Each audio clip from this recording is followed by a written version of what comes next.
My focus for 20 years has been extended producer responsibility systems globally, not only for packaging, for electronics, batteries, tires, etc. My clients include governments from all over North America and industries, many industries that you know, as well as NGOs. And if you're interested to know who those clients are, my website has all of my clients listed for the last 20 years, current and past. And this is my website.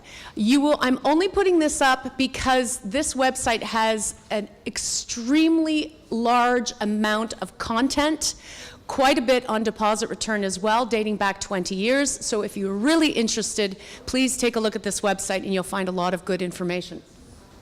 But I'm here as Managing Director of Reloop. So what is Reloop? Reloop is about 3 years old. It's an association based in Brussels. We have 4 founding members. I am one. We have one from industry, one from government, and one from the NGO sector. Reloop is founded on the principle of working on issues which have a broad support from all 3 sectors and is completely in line with transitioning towards a circular economy. And we believe that this transition requires absolutely policy, public policy drivers, and that is what our focus is. Specifically, we are now focusing on 5 issues.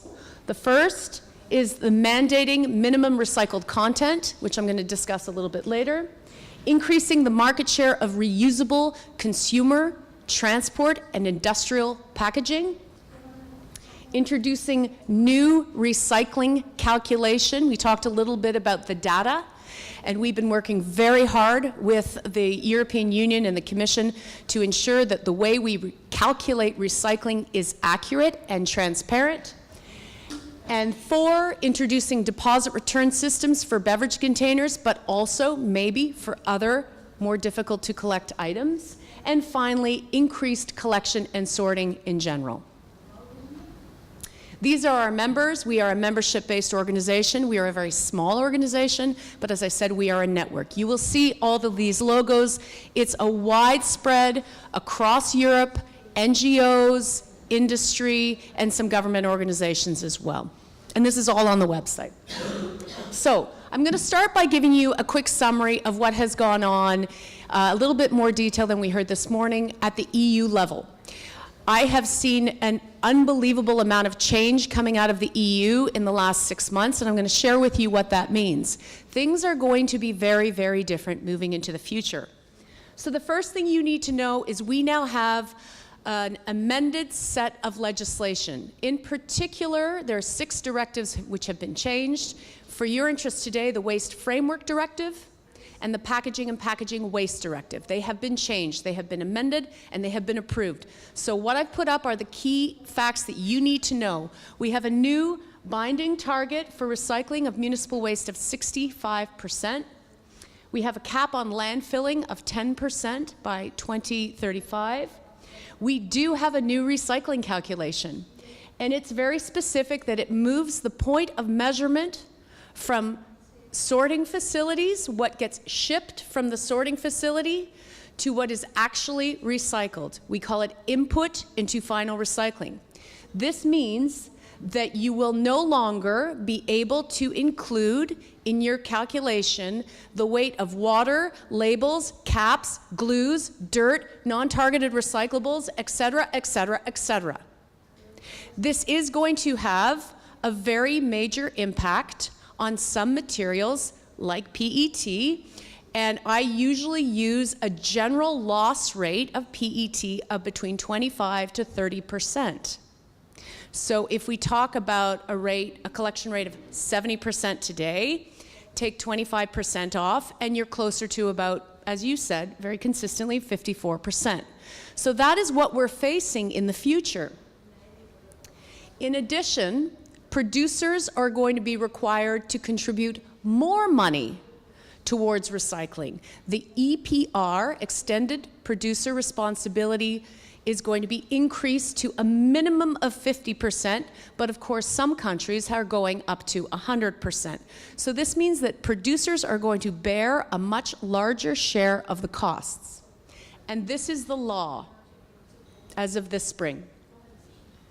Next, the Commission has also delivered a plastics strategy, and the plastics strategy is aimed at dealing with the plastics problem that we have, with a particular focus on marine plastics. Coming out of the strategy, we know for the first time the Commission is starting to talk about deposit return. There were 2 measures mentioned that they want to see that national authorities, i.e. countries, member states, should consider introducing deposit return schemes, in particular on beverage containers, and also that they should improve EPR systems and also include potentially deposit return systems. So that's also out of the Commission. Next thing that happened in the last few months is there was an ocean report from the Parliament, the European Parliament, that specifically recommended EU-wide deposits on beverage containers. Now that was nearly a unanimous vote from the Parliament, and that occurred in January. That's also a very important indicator to tell you where the European government is thinking about this issue. And finally, coming out of the plastics strategy, there will be a single-use plastics directive. Now, somehow it got leaked, and I'll share with you what was in the leaked version. This does not mean that this is going to be the final version, which should be out any day now. But in the leaked version, it says that plastic producers should pay for the cleanup of marine litter for their packages that are in the marine environment. Of course, that's an extremely expensive requirement. I'm not sure if that's going to go through, but it tells you where they're at. They've also, they would like to set a collection target for plastic bottles of 90%. And finally, they also want to see that all plastic beverage containers will be redesigned so that the caps will be attached to the bottles. I think that one you will definitely see go through. So if there are any producers in the room, that's something that you want to think about in the future. So, I've just told you what's happening at the EU level. Now I want to talk to you about global trends. Now this is a list of about 6 things that I put up, and when I talk to producers in particular, I say, things are different today than they were 10 years ago. The system conditions that we are operating in are different, and here's how they're different.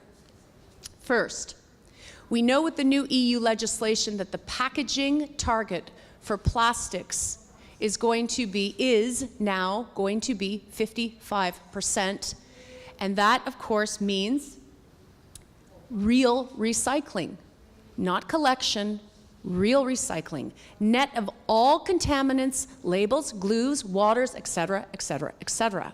So 55% is quite a lofty goal when you think of it in terms of not just bottles, but all plastic packages. There is going to be, and there continues to be, more pressure regarding marine litter, plastics in the marine environment. We know that producers are going to have an increasing share of an obligation to pay for end-of-life management.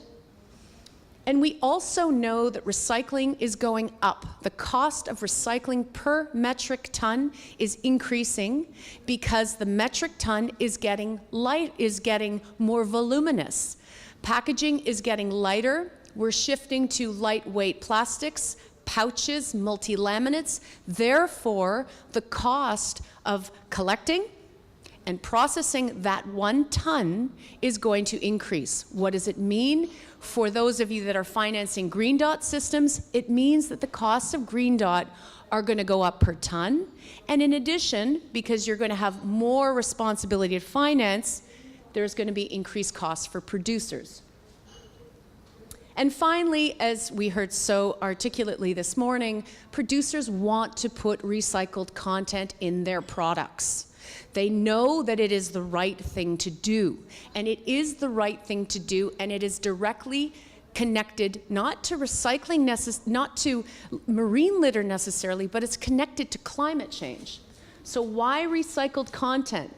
The production of virgin PET, the largest contributor to climate change, is in the virgin extraction part of making a bottle. That's mining for extracting oil production, and then producing plastics. Systems with high recycled content will have a very, very large impact. The higher the collection rates, of course, the greater possibilities of using recycled content. And finally, when PET bottles, like beverage bottles, are collected together with lots of other packaging, food packaging, non-food packaging, the quality and the possibilities for reaching food grade decline, as it was discussed this morning. And just to give you an idea of how important recycled content is, here is a chart, and all you need to see is on the far left, you have 11% recycled content. And that's how much carbon dioxide is released into the environment per functional unit. On the far right, you have 100% recycled content. So you can see how significant recycled content has on a product's carbon footprint. So as this bottle is 50% content, you know, it's already dropped significantly than if this was 100% content. So this is really important, and it's particularly important for brand owners moving forward. Let's talk about some trend considerations at a global level. What's happening at a global level? Well, we know that the G20, its plan on marine litter, would like to see more EPR, and in particular, they call out deposit return as a system that works. We know that the EPA network, which is the environmental protection agencies throughout Europe and a little bit beyond Europe, they work together on moving policy forward as a group. They have been very active on the deposit return file, and they are advocating for a deposit return, and they actually are probably the ones that are responsible for getting it introduced in so much of the new text we're seeing out of the Commission. So these are environment ministries throughout Europe. And finally, UNEP, the United Nations Environmental Program, has also been very, very clear that deposit return is a good way to go, in particular for the marine litter problem. So we're seeing global influencers moving in the same direction. Now, if you want to know about deposit return, the first thing I would say is go to our website. This is just released a couple of days ago. It is a summary of all 40 programs operating at a global level, 2 pages for each program. It's very simple, and it has the most recent performance rates in there. I just want to explain to you, when we talk about recycling rates for deposits, in deposits we measure by units. We don't measure by weight. So if there's water and glue and caps, it's not part of the calculation, because even if the bottle has glue and caps that's going to get removed later on, we're counting 1 bottle, 2 bottle, 3 bottle. So if I tell you 90%, that means 9 out of 10 bottles were recycled. It's a very different calculation than what we're all used to with Green Dot style programs, which are based on weight. So this is a brand new report, and you all have access to it. Let's quickly do a global scan. This is the situation in Europe. These are the countries with deposit return systems in Europe. The most recent being Lithuania, which was introduced in 2016. It's a very interesting program, and it seems to be working extremely well with very high recycling rates, as well as stakeholder buy-in. Producers like it. The retailers like it. Everybody seems to like it. Australia has been very active lately. They introduced a new program in New South Wales in December. They're going to be introducing in Queensland and soon in Western Australia. And now we've just heard from Victoria down below in white that they too are also interested in deposit return. USA has about 10 programs.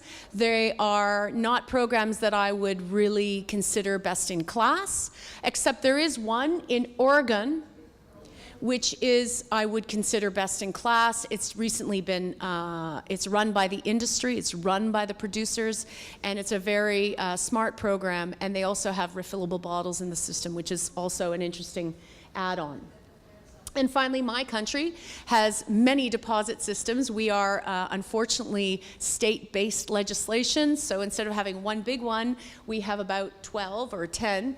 They're all over the place. I think what's important in Canada, And in Europe is you need to understand that most of the deposit systems also work with existing green dot systems.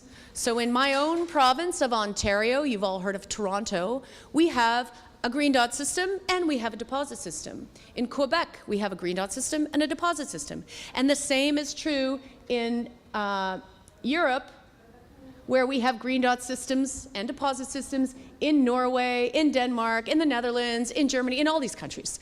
So if you ever hear somebody say that deposits and green dot don't work well together, I think you need to look at the evidence.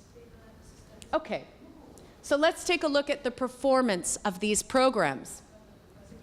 I only have 34 here because there's probably 6 I don't have rates for. The median, we like to do the median, it's more accurate than the average, but the median for all of these 34 programs is 82% based on unit count. And this is all on our website. There's a performance slide. When we look at plastic, because we're talking a lot about plastic today, I just ran these numbers the other day based on the new statistics. The median is 90% for plastic bottles, which is very consistent with what you guys are looking for in the Bottled Water Association. Let's talk about the public and whether the public likes it. So we assembled as many public surveys as we could find that weren't too old, because we didn't think that that would be wise, for the last 15 years. All of these locations. So these were those, the percentage of the public in favor of introducing deposit where there were no deposits. And you can see a very high level of public support with a median of 80%. The public in favor of existing. This is where we have deposits in place, and what does the public think about it? Do they still like it? Yes, they still like it. The median is 84%. So let's quickly look at what is best in class. It's very easy to point, if you don't like deposits, to point at a system that doesn't work very well or is very expensive.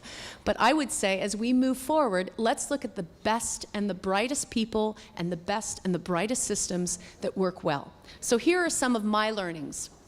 I like to put up this slide. It's by Eunomia. It's probably the best representation of what tends to be sometimes a complex system for people. But it's effectively based on a centralized model where one entity, usually made up of retailers and producers, and only retailers insofar as that they might have their own house brand, they are responsible for running the system. They hire a manager and some staff, and they create a not-for-profit organization. It's not a profit organization, and they have access to all of the data because it's their entity. It is an EPR program, and they run the system on behalf of the producers, and the producers sit around the board table. This is a very common model. It's a newer model. There are different models, but this is definitely the one that I would advocate for, because I believe that producers, if they have a responsibility, they should be able to have control, and they should have access to data, and they should be able to manage their costs appropriately. So if you ever want a good schematic, use the Eunomia one. It's an excellent way to describe the system. But effectively, it's run by a central organization. The material goes through the loop, you return it to the retailer, and it's effectively a reverse distribution system, and in some cases using third-party collectors where we don't have reverse logistics available. Okay, so what are the key mechanisms which decide success or failure? I'm just going to go through them quickly. The deposit level. It's got to be high enough to incentivize people to participate, but not too high to incentivize large-scale fraud. There needs to be centrally reported sales. You need to have one entity that is collecting all the sales data to ensure that nobody is cheating, that nobody is free riding on the system. It has to be convenient. It is the foundation of a deposit system. I want to be able to return my container without a car, without a bicycle. As easily as it is to go shopping, I should be able to return my container. And you need a modern data management system to avoid any fraudulent issues. Most widely used is barcode recognition. There are many companies that sell machines that offer that technology. It seems to work. Some are better, some are worse. That's up to the program operator to decide how he wants to go, or she. And of course, it has to be completely compatible with the green dot system. In many cases, studies jurisdictions which offer both comprehensive deposit return in addition to separate collection. Like in Norway, I told you, like in many, many jurisdictions, these systems are operating together. So, very quickly, how does it work, costs and revenues? I'm going to put up a slide which explains it very easily. Costs. There are 3 costs. The biggest cost is collection. It's the biggest cost in any green dot system also, collection. The trucks, getting people to take back these containers. Collection, logistics, and administration, the offices. 3 cost points. Collectively, that makes up the total system cost. We have 3 sources of revenue to offset those costs, which net out zero-sum game. You have the unredeemed revenue, which is the deposit which was voluntarily forfeited by the person who just doesn't care. They toss their container and they've lost their 10 cents. That system is withheld by the system operator, and it contributes quite a significant amount of revenue towards the system. You have, of course, material revenues, which in a deposit system are usually the highest per ton revenue you can get because the quality is so good. And finally, if there is a deficit, then the system operator goes back to his producers and he says, you all have to give me some money per unit sold to make up the deficit. They're called administration fees, and they change every year, just like green dot fees. Some years they're higher, some years they're lower. We do have a table of producer fees, which we've collected, and I'd be happy to share that with you. We're trying to get them more so that we know exactly what producers are paying in different years for PET bottles, for cans, et cetera, et cetera, et cetera, because this is a pretty transparent system, so we have those costs as well. So that's how it works, and it should net out as zero. So, I want to go straight to frequently asked questions. These are the questions that I get the most, so I'm going to cover them right now. Why charge a deposit on a beverage container and not on other packaging? Right? It's a good question. Well, first of all, because purchased and consumed quickly on the go makes up approximately anywhere from 25 to 40% of on-the-go packaging is beverage packaging. And we don't have necessarily household collection systems to capture the on-the-go. And that's why we get a lot of losses, is because beverage containers are very much on-the-go packaging. Beverage containers consume a lot of energy to make them. Cans in particular are very energy intensive, as are PET bottles, especially if they don't have recycled content. So they need to be a priority item. We have a litter problem.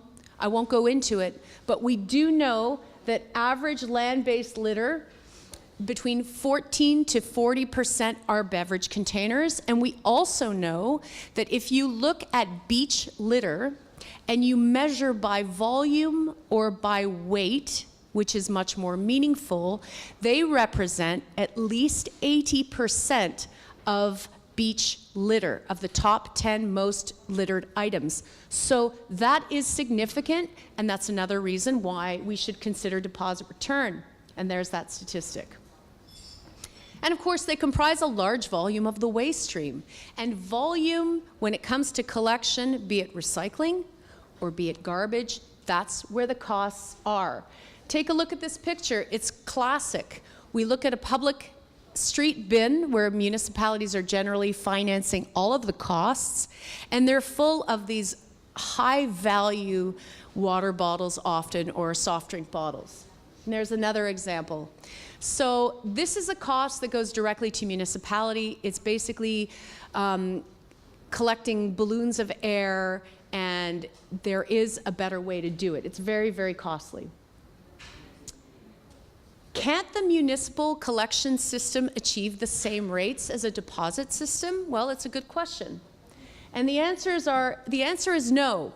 In my 20 years, I have never seen a residential curbside system or a green dot system achieve anywhere close to the performance of a deposit system. And one of the reasons is because you can't get what you can't get. On-the-go packaging is often lost and is not part of these programs. How am I doing for time? 8 minutes. Oh, good. Okay. Not everyone has access to recycling. That's another reason. Not everyone is going to participate in recycling. We have losses, as we heard, losses from collection, losses sorting, losses in processing. Sometimes it can be as high as 50% losses occurring, depending how badly the sorting is done. And public space recycling is very, very expensive. Now, I'm going to put up an industry chart that was published a few years ago by an organization called InkPen, which is a packaging sector association in England. And they said to their members, look, best case scenario is 69%. Because if 95% of everybody has access, and 90% of the people participate, and 90% do it right, and we get very, very little contamination, we're still only going to get to 69%. Now, this isn't my slide. This is the packaging industry slide telling their members we can only, in the best case scenario, get to 69% real recycling, not collection. And they want you to optimize recycling, increase quantity, and increase quality. So, what is the impact on municipal recycling? This is the biggest question we get. Municipal authorities want to know what is going to happen to my money, my costs, my revenues from green dot operators when I have a deposit system introduced. So we looked at this, and we found, and now we're up to 27 studies that actually studied this. And this is available on our website. You can see the results of all 27 studies very succinctly. What did it say? It said municipalities are going to lose some revenue. They're going to have less material coming through their system, absolutely. But they're also going to lower their collection costs, they're going to lower their processing costs, and they're going to lower their disposal costs. And of course, they're going to lower their litter collection costs. So when you add it all up and you look at the entire system, the impact on the municipal budget in all 27 studies, it showed that municipalities stand to benefit. There is a net gain for municipalities. And if you don't believe me, take a look at the summary of all 27 studies. They've been done all over the world, different kinds of consultants, different scopes, and they all said the same thing. Price elasticity. Will deposits cause my sales to decline? This has been something the industry has been afraid of for the last 20 years, as far as I can remember. We've been looking at this very quickly. There is absolutely no evidence to suggest that putting a deposit on a beverage container is going to result in a decrease in sales. I would suggest that there are many other variables like climate, temperature, how rich that community is. All of these aspects are also very important variables. I would also suggest that that there is no credible research to date, at least I haven't found it. If you have it, I'd love to see it. If you look at a study that says there's a big impact when a deposit is introduced, please carefully consider all of the assumptions before you accept it as a general rule. And finally, look, you're putting a deposit out 10 cents, so you do have less money in your pocket. But guess what? When you come back and you return your container, now you have an extra 10 cents in your pocket. So it should have a net sum zero in terms of your influencing your sales. This is just an example of California, where we did track the impact of increasing the deposit level and did it affect sales. And as you will see, the dotted lines are where they saw an increase in the deposit level, but the trend, whether it was up or down, it didn't change. It just continued along the same way. Will my green dot fees increase? And when I say green dot fees, I mean if you're a producer, you're still going to have to pay green dot fees on your cardboard, on your plastic film, and other things. So the question is, are those fees going to increase? Because our green dot operator tells us that there's so many fixed costs in the system, and now we're going to have all of these costs covered by fewer amounts of packaging. Well, all I can tell you is this. I've looked at this subject, and the only way to do it is to say there are many cost variables, first of all. Secondly, there is no evidence that green dot fees have increased. Third, unfortunately, there is no evidence, but there are limited case studies, but I did find 3 where we had a green dot system, where we introduced a deposit system, and then I looked at the fees before and after. And in all 3 cases, Germany, Ontario, Canada, and Lithuania, guess what? The green dot fees did not go up per kilogram. So if somebody threatens and says, oh, the green dot fees are going to go up, please, again, look at the evidence. What does industry think? Finally, in my last minute, well, here's what industry thinks. British Soft Drink Association has changed its position and is open to the idea. Coke, in its pledge for 50% content, has also articulated that it will only be possible if there is deposit return to incentivize collection. That was in January of this year. And finally, my favorite is the European Federation of Bottled Waters, as you know, has also targeting a goal of 25% content and 90% collection. So this is what the industry thinks today. Retailers, we've also seen some massive shifts in the UK. Co-op is now open to the idea in the UK. Iceland Foods, Morrison's, these are all UK retailers. And even Tesco are seriously considering this. It's a good idea. So I'll leave you with this. The world as we have created it is a process of our thinking. It cannot be changed without changing our thinking. Thank you very much.